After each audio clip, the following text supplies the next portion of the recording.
Welcome to the Atwood Innovation Plaza first quarter 2021 pitch competition. We're thrilled to get this underway, and we welcome you and thank you for taking time today to participate with us.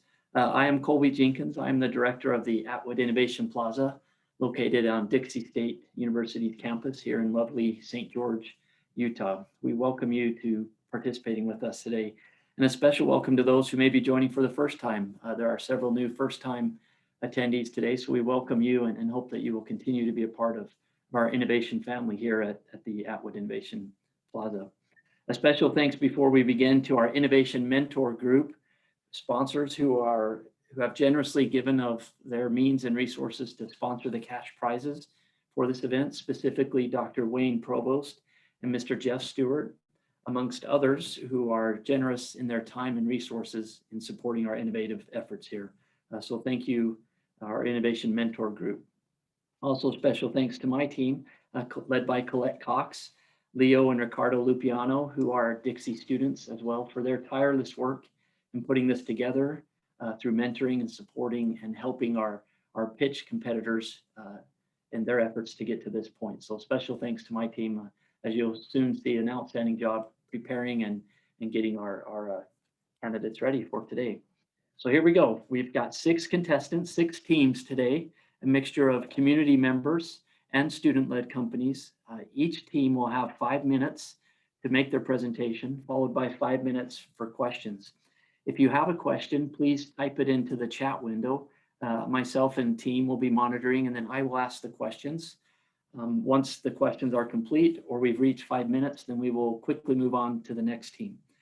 At the end of the whole competition, if you have more in-depth questions or would desire to engage more one-on-one with a particular team, we will have a breakout room for each featured company. So if you didn't get your question in, or if you'd like to go just a little bit deeper, then please feel free to stick around at the end where you can have one-on-one engagement and follow up with any of the teams that you will see today. At the end of the competition, we will have voting, of course. Everyone has the ability to vote. We welcome your vote and your feedback. We've asked that the participants themselves not vote, just for your information. Next slide, please. And here's what we got. So cash prizes available. Thanks again to our generous mentors and those who are sponsoring. First place prize, as you can see, is a very generous package. Second as well, and third. But most importantly, our teams today get the opportunity to interact with you, to gain your attention and hopefully your follow-on engagement. So that's really what this is all about. And we welcome your support and your engagement both now, during the competition, and afterwards as well. All right, so let's begin without further ado. Our first team, Zero Stitch. Over to you guys. Welcome, everyone. We are Team Zero Stitch. I am Brett Christensen, and this is my son, Chris. I am a physician and a mechanical engineer. I am currently the Director of Emergency Medicine at St. George Regional Hospital and also the CEO of Southwest Emergency Physicians. Chris has a master's in biomedical engineering and is currently a med student at the U, and we will represent our team today. What exactly is Zero Stitch? It is an inclusive laceration repair kit for home or on the go to be used when and where you need it. And this laceration repair kit will revolutionize self-wound care. It will fill a huge void that currently exists in the market. Next. Like many of you, we're very active. We love to be outdoors, involved in fun and engaging activities. Life enjoyed in this way is fantastic. Next. Until it is not. An active life increases the risk of injury, and as a board-certified emergency physician, I spend my time treating trauma and repairing lacerations. I've seen that one small misstep frequently turns a great day into a terrible one. Next, you're in good company. 10 million other Americans each year visit the emergency room for laceration repair. The average cost is $1,000 to $2,000 per visit, but more importantly is the lost time and productivity with that. The options for laceration repair are limited. You can treat it yourself with Steri-Strips or first aid kits, which are ineffective, heal slowly, leave scars, come undone, and they don't protect. Or you can come see me in the ER and get stitches or staples with their high costs, lost time, painful needles, and scars from the stitches themselves. Gluing the wound has its own problems. When I get home from the ER, I get many who show up on my doorstep asking, "Hey doc, does this need stitches?" I have had many people say to me, "If I had a way to repair this myself at home, I wouldn't have bothered you." Many have tried and failed, and they still see me. These frequent encounters are the source of our motivation and inspiration to develop Zero Stitch over the past number of years.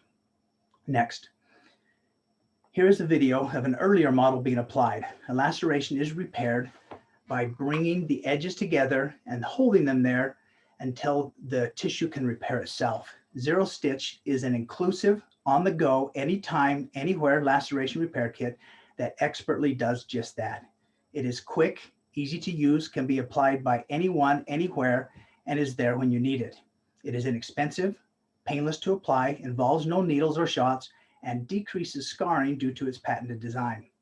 Of those 10 million lacerations per year that go to the ER, our kit could have been the definitive repair for up to 30% of those. For the other 70%, it still could be used to clean, prepare, and be a bridge until you can get in to see a doctor, thus decreasing infection and improving the healing. Someday your doctor may be using Zero Stitch as well.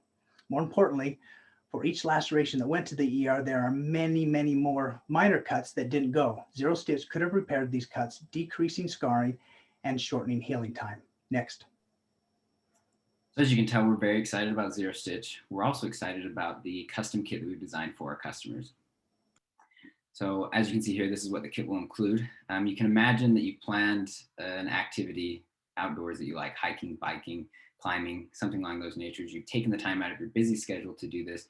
You're with friends and family, and you get a laceration. Instead of packing everything up, heading to the ER, waiting in the waiting room, and then paying a big bill at the end of your visit, if you had Zero Stitch and the kit, you'd have everything that you need to clean, prepare, repair, and dress the wound. Next slide.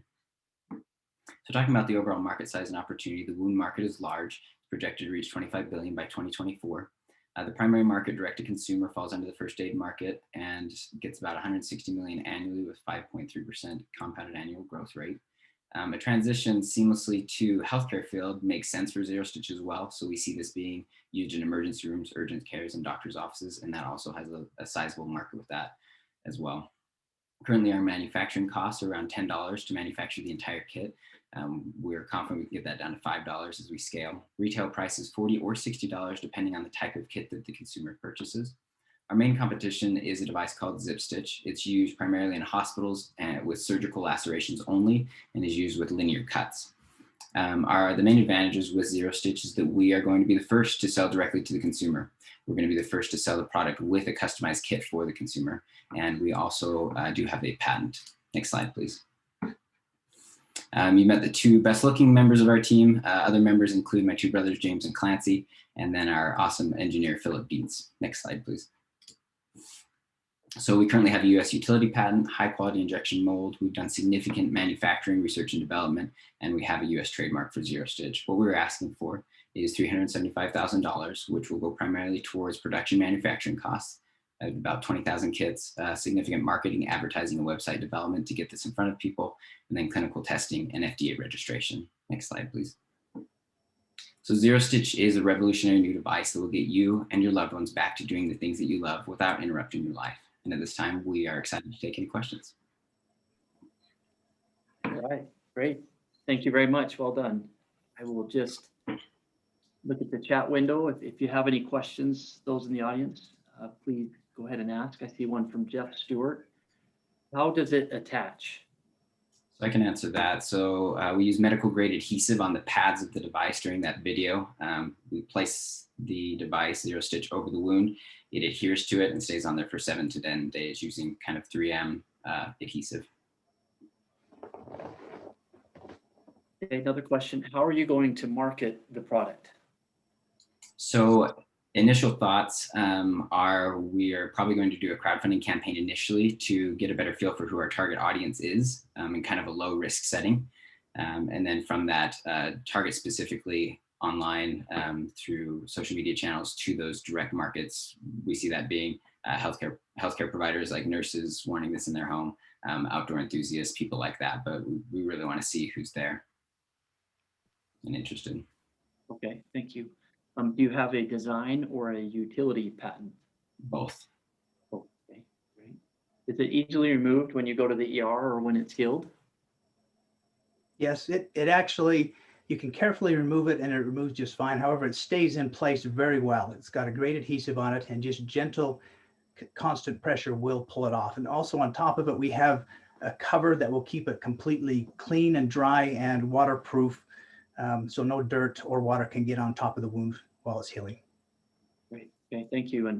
And special thanks. Thank you, Justin Anthony from Senator Lee's office for joining us today. I see you posted a question.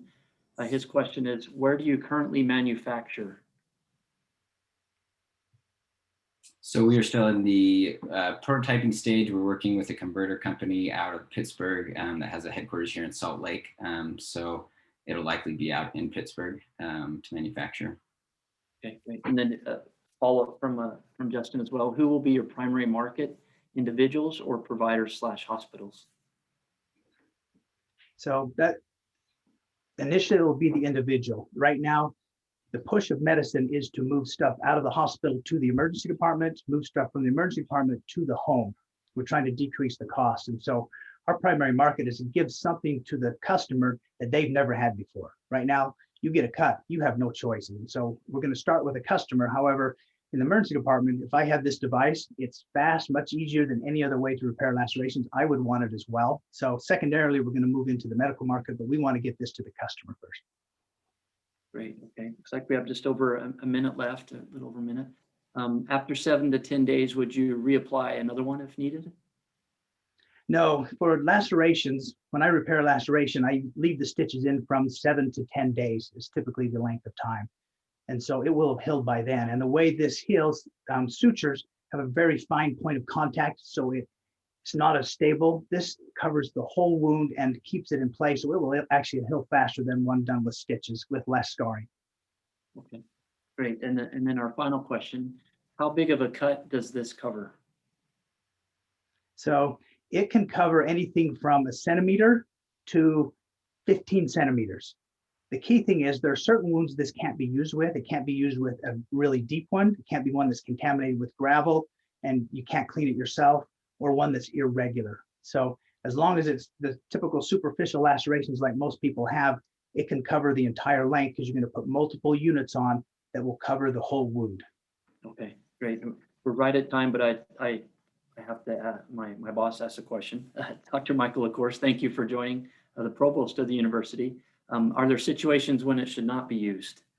Yeah, so kind of highlighting those that my dad just mentioned, but anything with like if you lose sensation or if you can't get the bleeding to stop or something that's high infection, we're going to recommend obviously to go to a hospital. This isn't to replace sutures entirely, but there is a large area that this is great for and that can replace sutures. So you also need a landing pad like around your eye, your lips, your nose, fingers.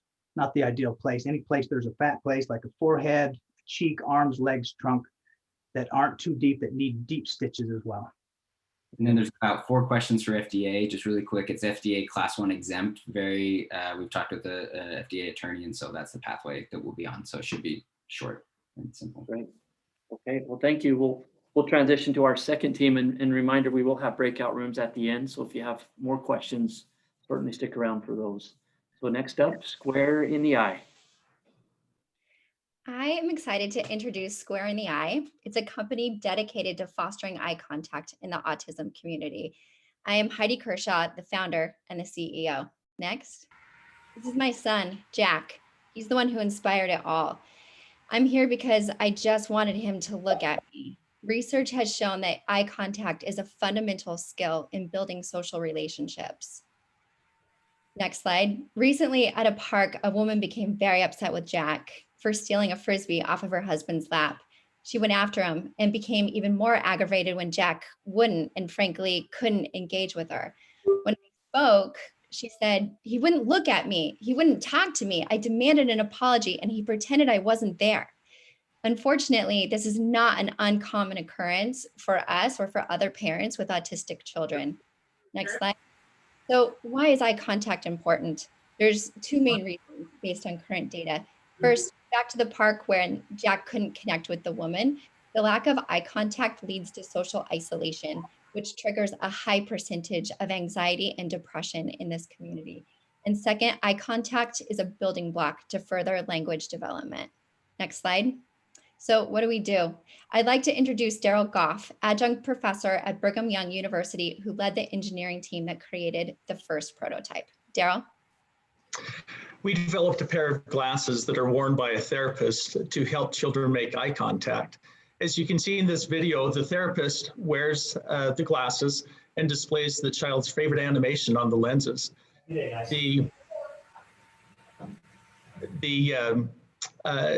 And the glasses are similar to a one-way mirror. The therapist can see through the lenses without having the image in the way.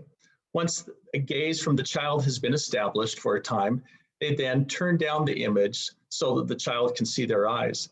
If the child becomes uncomfortable, they can display the image again on the lenses and repeat the fading process. The hope is that in time, the children's brain will be able to make new neural pathway connections so that making eye contact can become more comfortable. Thanks, Daryl. Next slide. I was contacted by Logan, Utah native Dr. Casey Clay at the Children's Hospital of Orange County and Chapman University.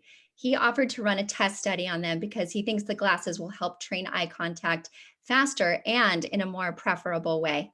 Next slide. So the current practice is to bring a preferred object, like a puzzle piece, to the side of the eye. But the problem is that the child is still looking to the side of the eye. This technology that I'm introducing provides a way for the child to connect directly in the eye. Next slide. So this is a huge opportunity, not only in the US, but in international markets as well. 1 in 27 children in Hong Kong is born with autism. In South Korea is 1 in 38. Those greatly exceed US numbers at 1 in 54. Just in the United States, we forecast a 4% yearly growth until 2025 for this market, which is currently at $2 billion. Our target market includes homes, ASD clinicians, educators, doctors, and therapists. Secondarily, there's a huge market for adults with autism. The market is global and it's growing. It's a community in the tens of millions. And for me, it's personal. Next slide. So if you look at the product cost section, the cost per unit is $205 based on our first generation prototype. We plan to sell it at $1,400 per unit. Unit sales are driven by a progression of first selling as a tool, moving to selling as a medical device, and finally selling as a medical device with clinical indication. And note under the cost projections that we have a conservative projection of sales this year with moderate increase in sales next year, and then dramatic increases thereafter due to an increase in testing, increased awareness, medical claims, and a full adoption in the US and international markets. Next slide. So with the self-funded $50,000, we have 4 functional prototypes, we've issued patents, we've filed a PCT, and with an investment of $400,000, that will support second generation glasses, case studies, and a regulatory plan. Next slide. So as I indicated, we are asking for $400,000 for a second gen prototype that we're looking to conduct further testing. And we're also looking for a joint partnership to manufacture and take this product to market. Next slide. So our core team is listed here. A little bit about me. I am currently the SVP of operations at the Entertainment Industry Foundation. I'm also on the advisory board at UCLA at the Center for Autism Research and Treatment. You all had the pleasure of hearing from Daryl and learning what Dr. Clay will study. Donna Miller Casey is a champion of STEAM innovation, and I'd also like to thank Dick Hyman, who is also on this call. I'm excited to take your questions about my product. As a teaser, we do have some GoPro engineers to help us with the second gen model. Thank you. All right, great. Any questions from the audience? Please post those in the chat window. I'll give you a second there to post. As we're waiting, I have one question. Have you worked with any adults when testing this product? I have worked with a 22-year-old female who was very interested in the product. As a matter of fact, her idea was because working with another individual is so intimidating to her that she would like to use the product in front of a mirror so that she can get comfortable looking at herself and her own eyes. Wonderful, thank you. Mhm. The question in terms of what FDA class is it? I need to do some more research and digging into that. I did speak with an FDA regulator who nestled me into the idea that right now we can be classified as a tool because we don't have the evidentiary studies yet to put it into the device category. But you can see in our cost projections that the regulatory plan and that route has been built in. Great. How is the video connected to the glasses? Via Bluetooth, wired, or other? That is a Daryl question. So currently, this is the first generation prototype, and it is tethered to the control box. The second generation, that is one of the consideration sets to do a wireless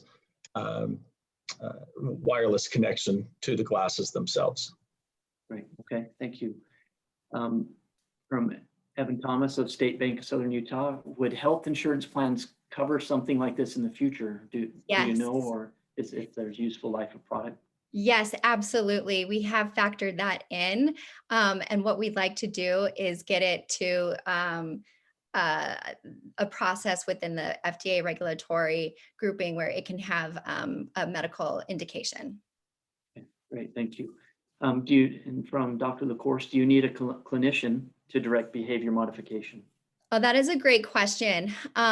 So at the beginning, that was definitely where I was inclined to take it. However, as I started speaking with more members of the community and I realized how we could automate the device, I do not think that it is necessary to only use it with a therapist. I do believe that parents and siblings of those with autism could easily use it with them. Okay, thank you. And from Rick Atkin, what is your first commercial channel and approach? My first commercial channel is to homes because that market is so large. Between children and adults, we're looking at nearly 10 million 10 million people within the United States. And there are so many social media opportunities and groupings of supports that my first inclination is to go after homes via social media. Okay, great. And then time for one more question. Do you have a price point to sell to consumer or clinicians? So right now we're setting the price point at $1,400. As we get closer to having that second gen model, it might move into the $2,000 zone. Once it gets the FDA regulatory stamp on it, then there will be a distinction between the price for consumer and the price for technician or clinicians. Okay, thank you. And then we'll just see if we can get this last one from Jeff Stewart, one of our generous sponsors. Thank you, Jeff. Does it become unnecessary after eyes are corrected and accustomed to it? That is the hope. Absolutely. If this works, and it does from my experience working with my own son, the hope is that there will be a graduation. Okay, great. Well, thank you. And Rhett has a question. Rhett, would you mind just sticking around in the breakout room after, and then we can get to your question as well. Okay, thank you, everyone. Great. We'll move on to our third team, the Golf Swing Accelerator. Here you go. Hi, everyone. I'm James, and this is Clancy. We're brothers and competitive golfers. We've been golfing most of our life. We're both on our high school golf teams, and for us, golf is a passion. So I'm a student here at Dixie State University. I'm in the middle of my final semester. I'm studying finance. Clancy's up at SUU studying nutrition. So we're here to introduce you to the Golf Swing Accelerator. So a swing trainer is a training club that helps you improve your swing speed and allows you to hit the ball longer. We actually have an Amazon store where we sell golf-related products with yearly revenue in the 6 figures per product. So we were looking for another product to sell, and we noticed there are 3 main swing trainers being sold, but they all had limitations and needed room for improvement. Next. Some swing trainers include multiple clubs requiring a different club for each individual weight. Some have only one size or one weight and are unable to be adjusted. And none of them actually have the ability to track the speed of your swing. You have to buy an entirely separate device called an accelerometer, and that can be pretty expensive. Next. And luckily, we have a few other team members with extensive background in engineering, and that allowed us to create not only a good-looking product, but more importantly, one that's very efficient. It's simple and easy use design that allows us to easily adjust the weight in the training club as needed. It has a built-in accelerometer that will be paired with an application on your phone that allows you to track the history of your swings as well as the statistics, so you're able to make those improvements. And currently we have a design for a single training club that'll work for men, women, and seniors. Next. Some of the specifics of the club is it's going to be an easy to use mechanism. So it's going to have 4 total adjustable and insertable steel weights. 3 of them will be a smaller size and 1 of them larger. So you're going to be able to adjust those weights as you want and as needed. And those weights will be magnetic. So they're going to lock in securely to place. And then the mechanism will lock in so that those weights aren't going to fly out when you sweep. Next. So it's going to feature an 8-week training program. You'll use it for 10 minutes a day for 3 days a week. It'll improve your swing speed and increase your drive distance. You'll be able to increase your muscle memory and strengthen your swing muscles. And it'll also have a built-in training schedule to the app that'll track your progress over time and your swing speed history and statistics. Next. And as James mentioned, not only are we avid golfers, but it turns out a lot of other people in the world are, and that creates an awesome market for this product. There's over 61 million golfers worldwide that are willing to spend a lot of money to improve their score. And so specifically with the swing trainer market, that's over $100 million market size. And we plan to specifically target the average golfer who's looking to make those improvements. We plan to manufacture the product for $25 and we're going to sell it for $195. And initially we'll begin selling on Amazon, where we intend to capture 30 to 50% of the market size, which equates to about $6 to $9 million yearly in revenue on Amazon alone. Next. So what we've done so far, we filed a utility patent about a year ago. We've gone through many different prototypes to get to where we are now with a final product. It looks really sleek and simple on the outside, but it's actually pretty complex and there's a lot going on behind it, as you can see from that cross-view image on the screen. We have an Amazon Golf Store already established, a natural sales channel to sell it through. And we think there's a huge opportunity outside of Amazon as well, such as other online retailers and brick and mortar. Next. And just to introduce you to, or reintroduce you to some of our other team members, there's Brett and Christopher Christensen, as well as Philip Dietz, who all have extensive background in some form of engineering. Next. So we're looking for mentors as well as people with connections in the golf world, people who can get us into other retail locations. We're looking for people with marketing expertise and branding experience, as well as manufacturing experience. So we're ready to go. We've got suppliers lined up. We have the final mold created, and we've got that existing Amazon sales channel ready to go. I'm in my last semester here at Dixie State. Launching this product is my focus moving forward. So with your help, we're ready to start selling the Golf Swing Accelerator. And now we'd like to open it up to any questions. All right, thank you. We'll give everyone just a moment if they have any questions they want to post. Let's see. We have one from Josh Aikens of Zonos. Thanks for joining. Where are you at with the app? That's a great question, Josh. So we're pretty basic, bare bone kind of skeleton communicating with the Bluetooth module. Nothing in the back end or the UI development. So kind of early stage on that. Thank you. Does the trainer give any feedback on swing plane or just swing speed? Right now with the accelerometer, it would be just swing speed, but that's the idea, to have the plane go into a kind of account to be able to help swing correction, fix your slice, things like that. That's kind of in the works for the maybe Gen 2. Okay, thank you. How many hits or visits does your Amazon site get per day? That's a good question. Amazon's kind of tricky. They don't totally show you all the statistics. Sales numbers, though, you do know that. We have a few different products, each one doing anywhere from $200,000 to $500,000 revenue a year. As far as actual page visits, I'm not totally sure on that. No problem. From Jeff Stewart, why brick and mortar with Amazon? So I guess this. So we know how to sell on Amazon. We can do that well. There are other stores, kind of niche golf stores and other places that these type of products are sold, and there is a demand.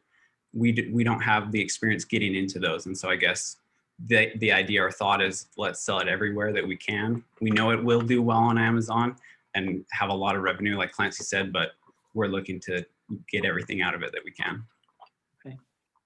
When do you expect to go to market? We're planning on this summer around July or so. That's the goal. How do you differentiate yourself from other golf swing training devices? You got that one. Yeah. So as we kind of talked about before, all of the different devices, they have one idea that works with it, but our plan is to incorporate all of those into one device. So one of the devices, for example, it focuses on increasing the resistance of the swing. So it has different weights to it, and we're going to do that. One of the devices maybe tracks your swing speed. So with the accelerometer, we're going to add that into ours.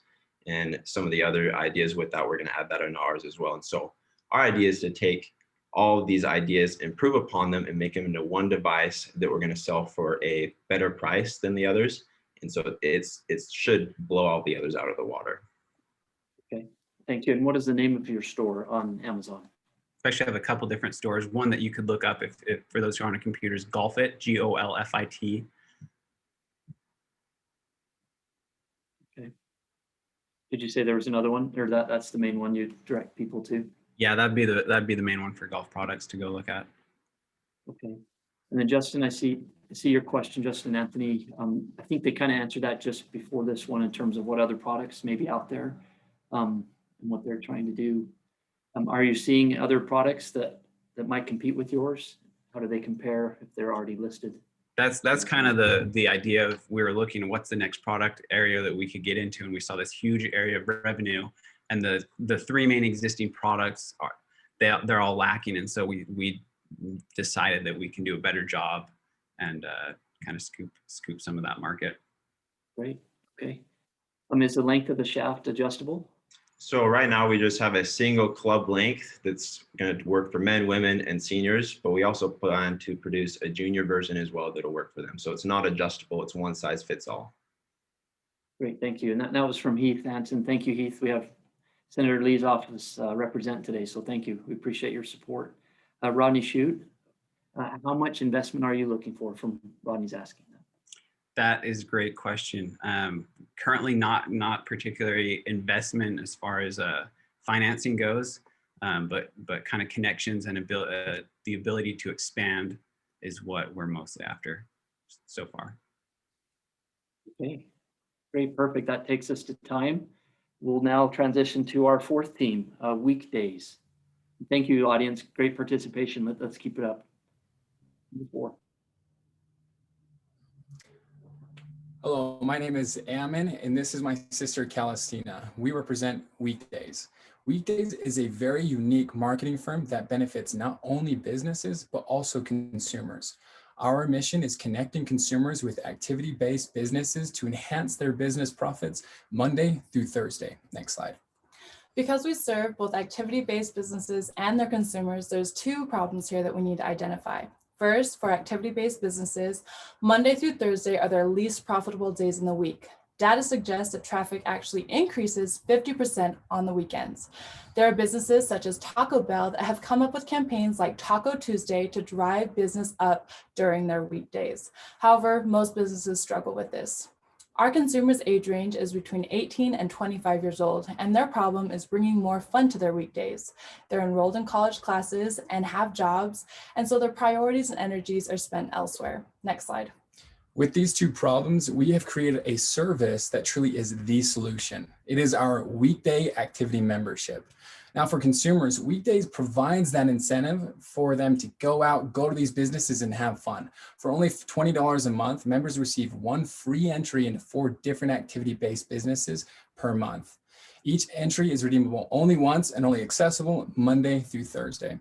On average, college students spend about $100 a month just on fun. When they're a weekday member, they will save over $80 and receive the same bang for their buck. Now, in exchange, the solution for activity-based businesses is that they will use Weekdays as a marketing tool to increase their weekday flow of traffic. Our goal is to increase it over 25%. We're going to build their customer base by increasing their brand awareness and eventually their brand loyalty. The most important piece to this is the +1 effect. Now, I own an event company here in Southern Utah, the largest one for this age range. We pull from 1,500 people to about 2,000 people per event. I quickly realized that for every ticket that I gave away for free, 3 were bought at full price in conjunction with that. No one wants to do these activities alone. That's what's going to lead this weekday traffic to these businesses. Next slide. How it works is very simple. Members go to the front desk, as you see here in the video, scan the QR code, and it takes them to a check-in page that is only accessible by members. After members fill it out, they won't be able to do so again. Next slide. So we asked our smallest business, Smash Labs, how many of our members they could accommodate on any given night. And from the hours 5 to 10 p.m., they were able to accommodate 100 members, which translates over to 1,600 members in the St. George area. Should we start to surpass our capacity, we're first going to increase the number of businesses available to our members, and then incorporate our app, which will have scheduling features for max capacity. Next slide. This is a list of all the businesses that have already signed on with us and ones we are currently pursuing. We want a wide variety of activities to offer our members. So anything from axe throwing, swing dancing, paintballing, laser tag, bowling, we'd love to have it all.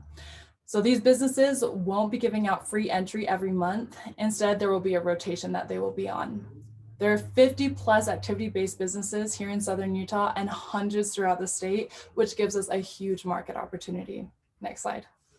Now, our market opportunity for our consumers is quite large as well. Just focusing here on the state of Utah, we have plans to have a branch in Southern Utah, Provo, Salt Lake, Ogden, and Logan, corresponding with the top colleges here in the state. Now, that is over 160,000 college students. Our goal is to have 5% of that population. That would translate on over to over $160,000 a month and over $1.9 million a year. This goal of 5% is not a far-fetched one. In fact, just here in Southern Utah, we have plans to surpass that by the end of the year.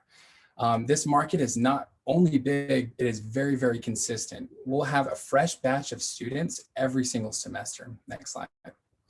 Our team is unique as well. For myself, I'm the owner, the marketing strategist. Like I stated, I own 2 separate event companies that cater to this target market. That's my competitive advantage, is that I truly understand this target. Calstina has been there for several of my events. She's very skilled in finance and account management, has over 5 years experience in senior management. And Torin is our sales professional who has generated over $1 million in door-to-door sales for 2 different companies. As you can tell, we're a well-versed team ready to take this task. Next slide. We're asking for $25,000 that will cover everything from our content creation to our social media ads. This will help us with our soft launch that will start in March, where we will be gathering data and solving bugs, up until our official launch in August that will coincide with the fall semester. At this time, we'd love to answer any of your questions. Okay, great. Thank you. One question right out of the box. Tell us more about how the rotation with businesses works. So we've set our businesses up into groups where they will be on a rotation and highlighted once every 4 months. So if you're axe throwing and you start in January, your business won't be highlighted again until May. And what this does for our businesses is it gives them year-long advertising. And then for our members, it helps with the diversity of the activities that available to them per month. Oh, sorry, you're on mute, I think. I am. Thank you. Dang, I was hoping to avoid doing that today, but got to do it at least once, right? Thank you. So question from Jeff. Is this already up and running? Yeah, so we have plans. So right now, what we've been doing for the past few months is working with Colette, figuring all of this out, and also getting on businesses. So here in March, we actually plan to start getting members, start marketing, start going forward with things. But our businesses are already being set up for their rotation as we speak. So it is ongoing. Great, thank you. From Justin Anthony, do businesses pay any sort of membership dues to be listed on your app? So every single business that we've talked to so far, that's actually one of their questions. They're all very excited for increasing their weekday traffic and expect to pay. In the future, after this first year, yes, we will. But right now, what we're focusing on is gathering information and that data that we can, back up those charges. So right now, it's just a trade for trade work. Great. And then, of course, the provost reminds us that students should be studying all the time, Monday through Thursday. I work best when I have a little time to relax, so they'll be better students for it. From Sterling Gatewood, with the membership, what other benefits are there other than that, than the one event per month? So there will be actually 4 activities. So the groups, like I talked about with the rotation before, there's going to be 4 different activities per month. So you can have axe throwing, swing dancing, paintballing, bowling, and then the next month you'll have 4 activities. So for the price of $20, you get into each one of those 4 activities for free, essentially. And so it's a huge discount for anyone who likes to go out and have fun.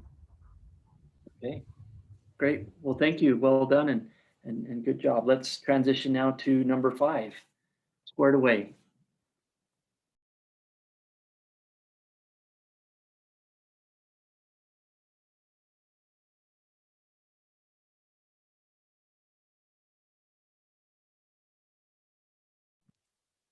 Okay, Squared Away, if you're speaking, you're on mute. We can't hear you.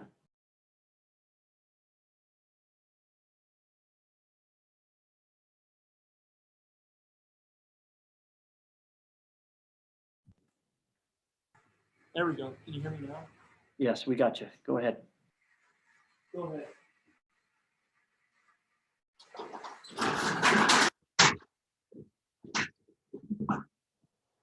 Hi, I'm Dane Stewart.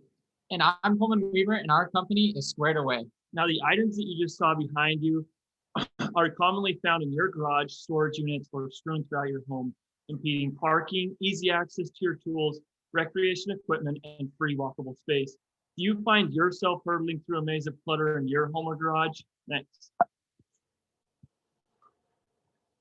By the raise of hands, how many of you find that the garage is the most disorganized space in your home? Well, you're not alone. According to a study by Gladiator Garage Works, 1 in 4 Americans say that it is. That's 83 million Americans. How many of your wives or husbands wish you take the time to organize the garage? Next. Squared Away understands this problem. We are ready to tackle the job. The problem we have recognized is that consumers are changing from keeping up with the Joneses clutter to a minimalist mindset. Being at home through COVID quarantine has made us shift our focus to our living environment. Homeowners want to reclaim their space without spending hours of their time to do it. We've noticed that working adults are time poor. Some people may not be physically able to lift or move heavy items, and homeowners may not have the means to transport large or multiple items at once to the dump or charity organizations. Next. Squared Away sees this opportunity to provide customers with a service to remove junk, clean and organize the garage, and then donate or sell unwanted items. People value their junk. We will treat their treasured items like gold, taking care of the old while organizing the new. Whether in the garage, storage shed, or newly designated home office space, we help to make it sparkling clean and functional. The Squared Away team is punctual, trustworthy, and will provide a high level of customer service while getting the job done quickly and efficiently. Next. Both Coleman and I were working part-time jobs and were interested in making more money for ourselves. We recognized the problem our families had in common, which was too much junk and not enough organization. So we quickly threw together some small flyers and blanketed the Bloomington and Sun River communities to test out our idea. Within 2 days, we had a customer, an elderly woman with paint cans that had been in her garage for the past 5 years that simply needed to be disposed of properly. We did so and were later contacted by 2 new customers, a family of empty nesters who were getting rid of their kids' toys, old recreation equipment, and an old grill. They actually later became repeat customers, and we hauled away an old couch and ottoman for them about a month later. One of our latest customers was a single mom who was moving from her house and had a garage full of stuff that she needed taken care of. We were able to see that this just wasn't a problem for our family, but for many different families of different demographics and circumstances. The people that we look forward to serving and the market that we are targeting are elderly retired couples, 60 to 80 years old, busy and moving families, and middle to elderly age single adults with above average income. Next. During phase 1, we plan to serve the growing St. George, Utah area market with its market potential of $3.2 million. Continuing growth will push us to phase 2, where we plan to serve other Utah cities nearby, such as Hurricane, Leeds, and Santa Clara. With a total addressable market of $48.8 million, we plan to move northward and expand to other mid-sized cities, such as Richfield, the city of Logan, and growing Cache Valley area. This is a $10 billion industry in the US with a compound annual growth rate of 1.7%. In our market research, we discovered that our niche is communities under 100,000 people, where larger competitors like 1-800-JUNK do not operate. As you can see, there's a huge opportunity for expansion, resulting in a high profit intake. There's not much in the way of local competition in the St. George area, with only 2 competing companies who solely work junk removal. Like our competition, Squared Away meets a variety of junk removal needs, but we go far beyond that limitation with our cleaning, organizing, and selling of unwanted items for a percentage of the profit. This is a service that should be taken by Squared Away professionals and not left a teenager down the street or sporadically employed handyman. Next. Coleman and I found that we have similar career interests while working in the pizza factory here in St. George. I'm from Kanab, Utah, and Coleman is from the Los Angeles area. We are both Dixie State University students and are interested in business and entrepreneurship. I've run a profitable car detailing business the past 2 years and will be over the accounting, bookkeeping, and operational management. And Coleman has run an organic meal prep and delivery service for the past year and will be covering marketing, social media, and sales. Next. What we seek in order to expand our company is $25,000 worth of funding for insurance and bonding, equipment, marketing. We also seek mentorship and guidance needed to become a successful startup. Next. We would like now to turn the time over to the audience for some questions. Okay, great. Thanks, guys. Give the audience a minute to post any questions.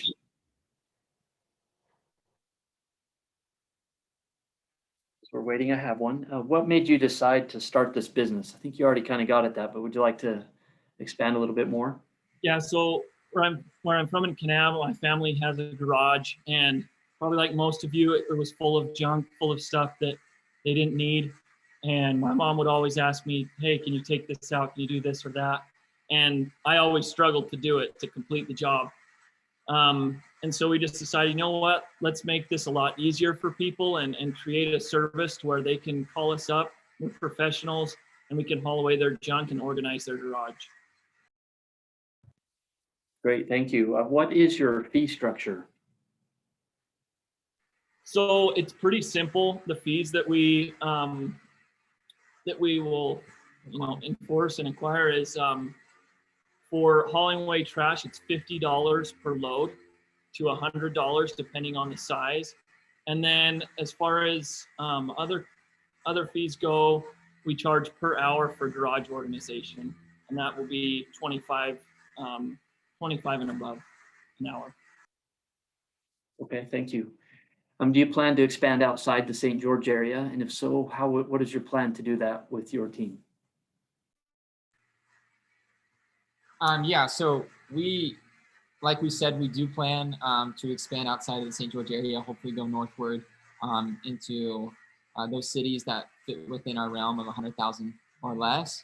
And our hope, with that mentorship and also the funding that we can advance up to those northward cities and establish ourselves up there, hopefully.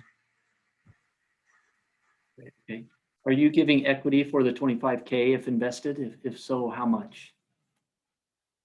We haven't considered that, but we would possibly consider that in the future, yes. The 25K would be mostly for the truck and the trailer and then some other equipment that we would need, insurance and bonding and our marketing. Okay. Do either of you have organizational experience? I was a manager for a time at the restaurant that we talked about, and then we both run our businesses. So we have some organizational experience. And can you describe a typical job cost and profit? So for a garage, we're normally looking, like we said, $50 a load, and that can go up depending on how much stuff needs to be taken out. And then as far as garage organization or storage room organization, that is counted per hour, so $25 an hour, depending on how long it would take you. Okay.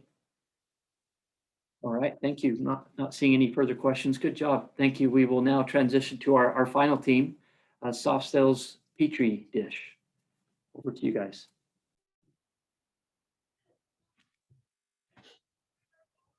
Thanks. I'm Greg Prince. I'm president of Soft Cell Biological Research. Lisa Justison, our chief operating officer, is also on the call. I've been in the field of infectious disease research for 50 years.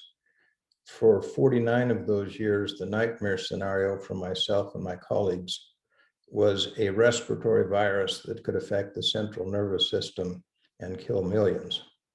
We thought it would be influenza. Instead, it was coronavirus, which is a respiratory spread virus that affects the central nervous system and already has killed millions. Next slide.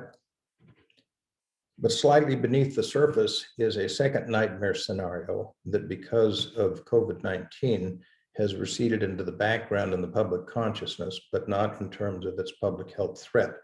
And that is multiple antibiotic resistant bacteria and fungi.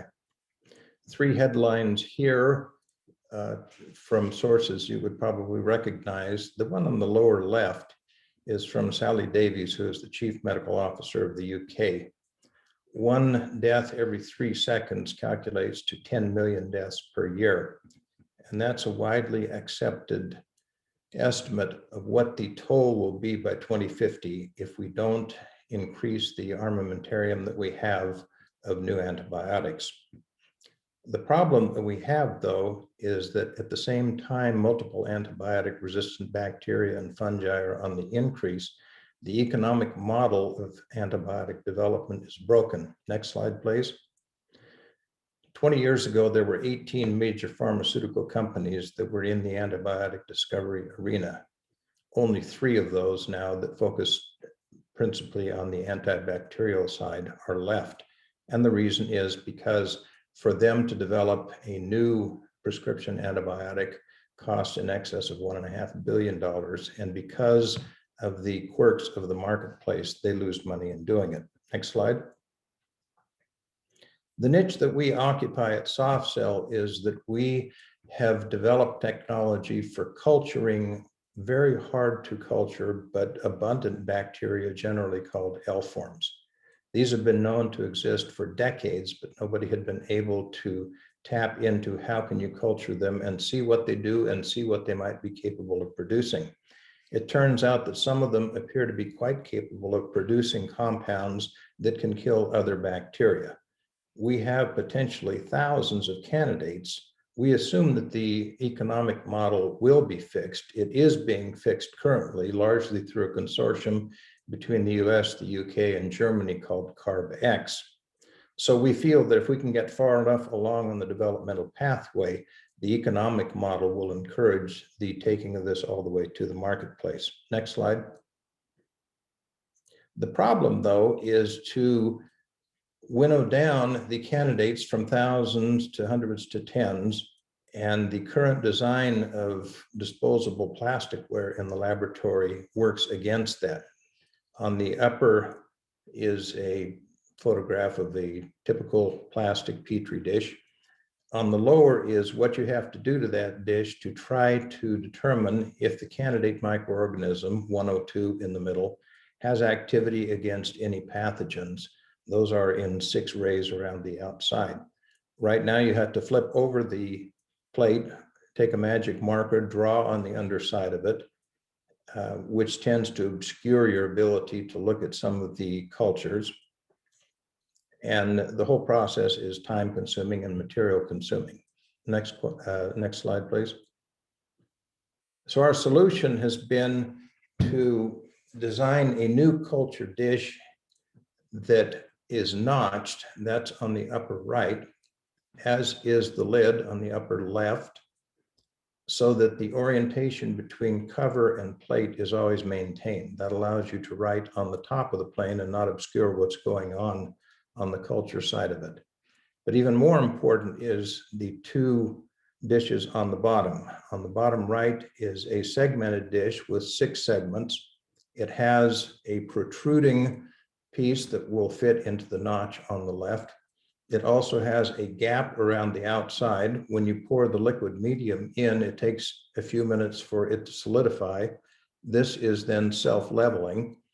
And then on the left, you have essentially a rubber stamp, though it's made of plastic. So when you have cultured your 6 segments with your targeted bacteria, you can use the stamp, press it lightly into the divided dish, transfer that to as many transfer dishes as you want. This will probably reduce by at least 90% the amount of time necessary to establish the cultures, and it leaves a discrete central area where you can add your candidate bacterium. Next slide. This is a 3D mock-up of what we're doing. We're working locally with Phoenix. They are developing, as we speak now, the injection die for making this. Next slide.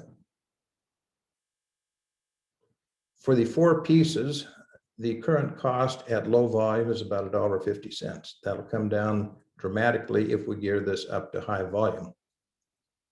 We do have a patent pending on this. Next slide.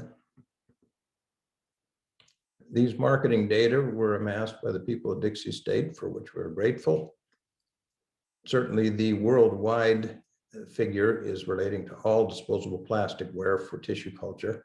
Ours would be a small section of that, but given the pressing need for higher throughput on developing new antibiotics, we think that that growth rate of 0.5% would be considerably higher for our niche. We initially developed this for our own use, but thanks to Dr. Provost and others, they said, we think that this has broader application. Next slide. These are the crucial members of our team, principally the 2 on the right. Next slide. So we've already invested the capital for the filing of the patent for the making of the molds. What we really would like is to have expertise in wholesaling and marketing, and that's what we're here for. Questions? Okay, thank you. We went a little over time there, so we'll have a shorter period for questions. Let's see from Kelvin Colmore, and thank you, Kelvin, for joining, the president and CEO of BioUtah. So we appreciate you attending. He said, would this technology be eligible for funding through the Antimicrobial Resistance Action Fund? We don't know. We've not explored that yet, and I'll talk to him offline. Yeah, thank you for bringing that to our attention, Kelvin. Other questions? Let's see. One question I'll ask, have you talked to other companies about using the Petri dish? No, not yet. We've been concerned about getting it up operational and then testing it out in our own laboratories. Do you think this has another application in another testing industry, perhaps? It would lend itself most to the microbiological world. However, it's not just living cultures against living cultures. Any type of chemical compound could be evaluated using this in its effect on other microbiological organisms. Okay. Well, thank you. Let's transition now to the exciting part where we get to vote. Can we throw up the voting criteria? So time to vote. So some things to consider as you vote. Problem. How clear was the problem and the validation of that? Does the solution fit the problem and validate it as well? Is the solution validated? And then the market size, growth opportunity that we're looking at, and then the quality of the team, the experience, openness, charisma. Do you want to invest in the team? So these are the criteria to consider as you vote. And we will open the floor for voting. We remind that the participants, we've asked not to vote, just the audience members. So go ahead and place your vote, and we will announce the tally in just a minute.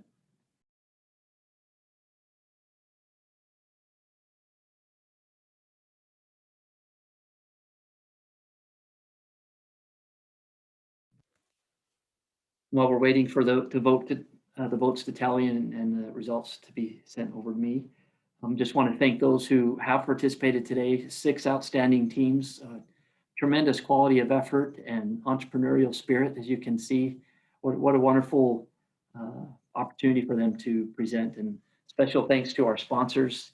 Again, Jeff Stewart, Wayne Provost, and others of our innovative mentor group. We appreciate their generosity in helping us to award these cash prizes today.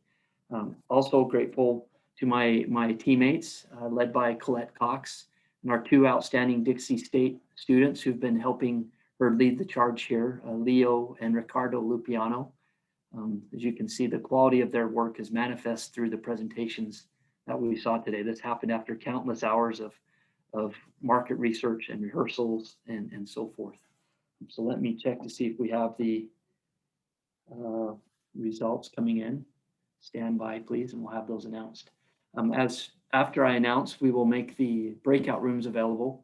So you'll be able to go into a breakout room and ask more questions or connect with the individual groups as desired. And then certainly afterwards, you'll be able to follow up with us, with my team, for more specific or direct connection if that wasn't achieved today. So let's see, I just got sent the final results, and it looks like we might have a tie. Okay, hold on just a sec. Let me double check this here. Okay, so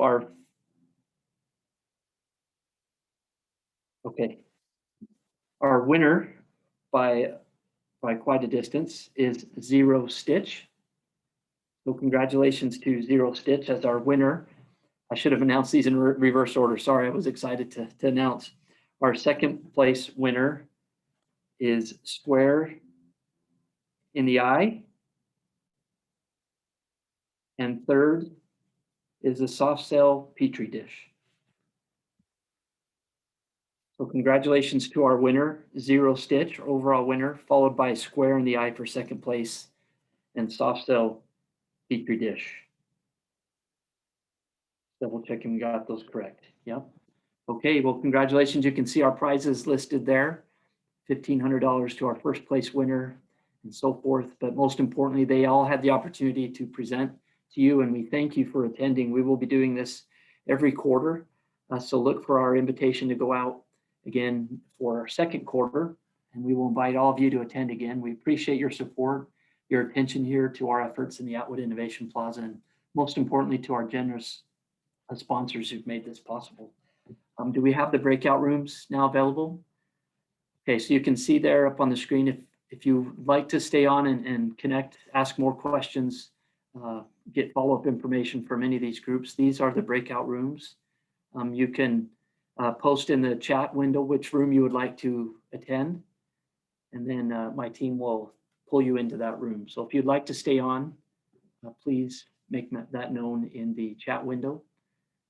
And then also here's our follow-up information, our website, innovation.dixie.edu, and our email as well. With special thanks again to those who attended for the first time today. We appreciate Senator Lee's office representing. Thank you both, Justin and Heath, for representing and helping us there. And with that, I will stop talking and we will pull you into the breakout rooms that you look forward to attending. Thanks again, everyone. Have a great weekend, and we'll see you next time.